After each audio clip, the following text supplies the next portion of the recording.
Assalamualaikum warahmatullahi wabarakatuh. Alhamdulillah, alhamdulillahilladzi khalaqal insana fi ahsani taqwim. Asyhadu an la ilaha illallah wahdahu la syarikalah wa asyhadu anna Muhammadan abduhu wa rasuluh la nabiyya ba'dah. Allahumma shalli ala Muhammad wa ala alihi wa sahbihi ajma'in amma ba'd. Qallallahu ta'ala fi kitabillah. A'udzubillahi minasyaitonirrajim. Bismillahirrahmanirrahim. Laqad khalaqnal insana fi ahsani taqwim. Summa radatnahu asfala safilin. Wa qala aidan innas sarrad dawabi indallahi summul bukmul ladzina la yaqilun. Qala Rasulullah man shoma ramadana imanan wa ihtisaban ghufira lahu ma taqaddama min dzambi. Kaum muslimin yang berbahagia, kultum kita hari ini adalah Ramadan sebagai tarbiyatun nafs. Manusia adalah makhluk Allah yang diciptakan paling baik dan mulia melebihi ciptaannya yang lain. Bahkan malaikat diperintahkan untuk memberi apresiasi kepada manusia Adam.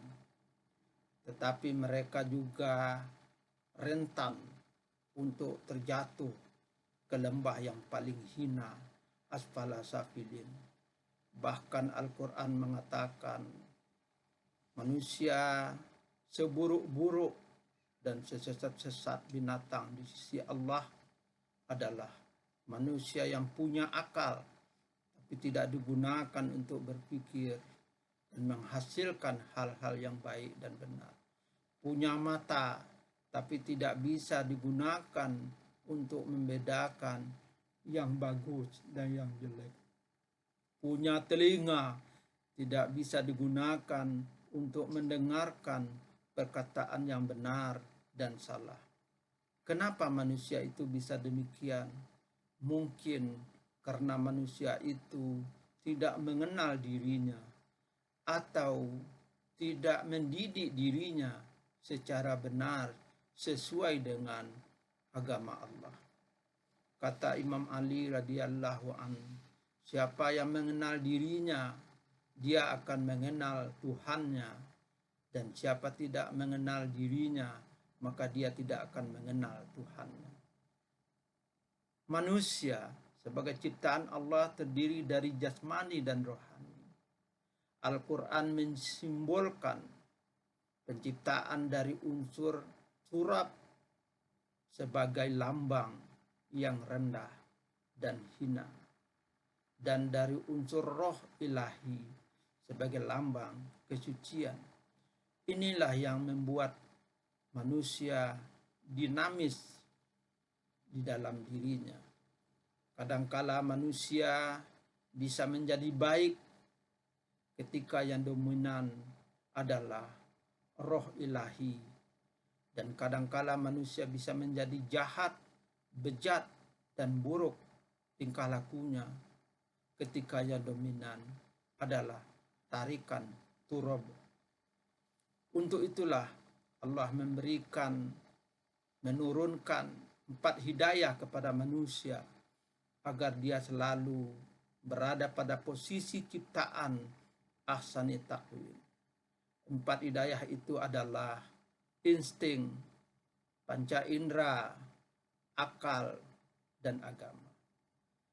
Di antara dimensi ajaran agama adalah ibadah, yaitu dimensi ritual yang tujuannya selain menunjukkan ketaatan kepada Allah adalah mendidik manusia agar menjadi makhluk yang bermoral, makhluk yang berakhlak. Itu jugalah tujuan dari ibadah puasa yang kita lakukan saat ini. Ada beberapa pendidikan moral atau akhlak yang dilatihkan melalui kita melaksanakan ibadah puasa. Pertama, Dengan kita menahan makan dan minum di siang hari, maka kita dididik untuk tidak menindas, rakus, loba, dan tamak. Coba Anda bayangkan, tanpa agama dan akal, manusia itu lebih sadis dan rakus dari seekor ayam umpamanya. Sebagai contoh, beberapa generasi ayam sedang makan, maka yang dominan menguasai makanan itu adalah yang besar dan punya pengaruh. Setelah selesai makan yang besar, maka dia akan pergi meninggalkan sisa makanan. Masuklah generasi selanjutnya. Sisa makanan yang ada tidak akan diblokir oleh ayam besar sampai yang lain tidak bisa kebagian dan masuk untuk makan. Tetapi sebagian manusia melebihi ayam, bahkan memanipulasi hal-hal yang tidak pantas untuk mendapatkan yang bukan haknya demi kerakusannya. Karena itu Al-Quran mengatakan, kal an'am balhum adal. Manusia itu seperti binatang, bahkan lebih sesat dari itu. Yang kedua, dengan kita tidak berhubungan suami istri di siang hari di bulan Ramadan, mendidik kita untuk punya rasa malu dan mengendalikan syahwat dan menyalurkannya secara benar dan sah. Membaca buku Jakarta Undercover disimpulkan bahwa banyak manusia intelek dan berada pada posisi ekonomi yang baik yang berperilaku hanya beda tipis dengan perilaku binatang dalam melampiaskan syahwat mereka. Kalaulah binatang mereka melampiaskan syahwatnya di mana saja dan kapan saja, oke, secara terbuka. Tapi manusia bejat itu masih ditutupi di tempat tertentu.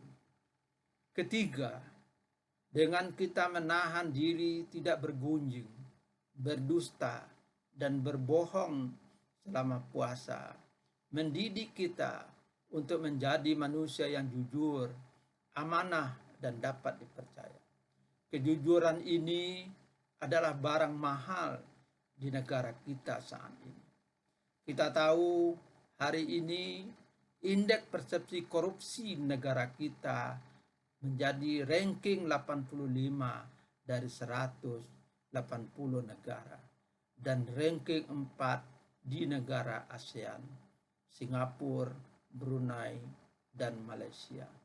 Padahal kita adalah penduduk Islam terbesar di dunia. Ini berarti ada yang salah dalam kita mengamalkan agama kita. Yang terakhir, keempat, dengan puasa kita dididik disiplin, sabar, selalu berpikir dan berkreasi yang positif dan bermanfaat untuk kehidupan.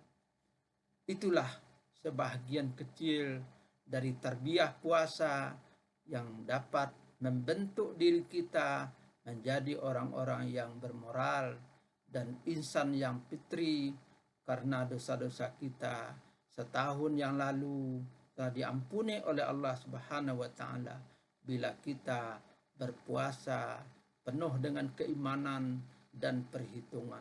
Man shoma ramadana imanan wa iktisaban ghufira lahu ma taqaddama min zambi. Terima kasih. Wabillahi taufiq wal hidayah. Wassalamualaikum warahmatullahi wabarakatuh.